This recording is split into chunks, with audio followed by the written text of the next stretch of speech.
जम्मू काश्मीर पहलगाम अंचल जो आतंकवादी आक्रमण आज होती तार आम घोर निंदा करुचु।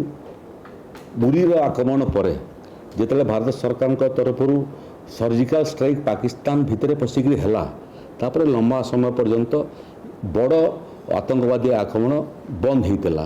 तेणु आज जो आक्रमण यहाँ गोटे आतंकवादी एवं सीमा पार जो मैंने आतंकवादी पाकिस्तान से ट्रेनिंग दूसरी से फ्रस्ट्रेशन आज परिप्रकाश होती जो ओडिशार जड़े पर्यटक तर पत्नी एवं शिशुपुत्र सागर जाइए प्रशांत शतपथी तांकर मध्य आतंकवादी आक्रमण में मृत्यु होती। आम ये आतंकवादी आक्रमण को निंदा करुचु। प्रशांत बाबूंकर स्त्री एवं परिवार वर्ग को आम संवेदना जनाऊँ। ये आतंकवादी कार्यकलाप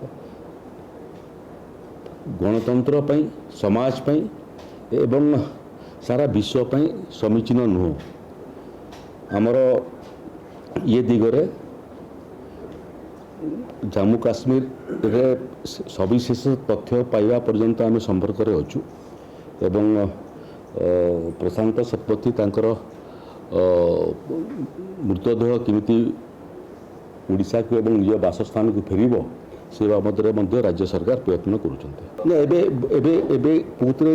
जो सविशेष रिपोर्ट आसी 20 रु अधिक आतंकवादी आक्रमण में मृत्यु बोली कहुच्छी एवं जो मैंने आहत होती चिकित्सा चलती। माननीय गृह मंत्री जम्मू काश्मीर श्रीनगर में पहुँची गले। तेणु सविशेष तथ्य पाइबा पर्यंत आम अपेक्षा करुचु। किंतु ओडिशार जड़े आदिवासी जे पर्यटक भाव में पहलगाम आतंकवादी आक्रमण में मृत्युवरण कले आम गभीर शोक प्रकाश करुचु। एवं परिस्थिति जहाँ अच्छी से समय मृतदेह केवे फेरिब सेटा एबेठू अनुमान लगेबाटा सहज नुह।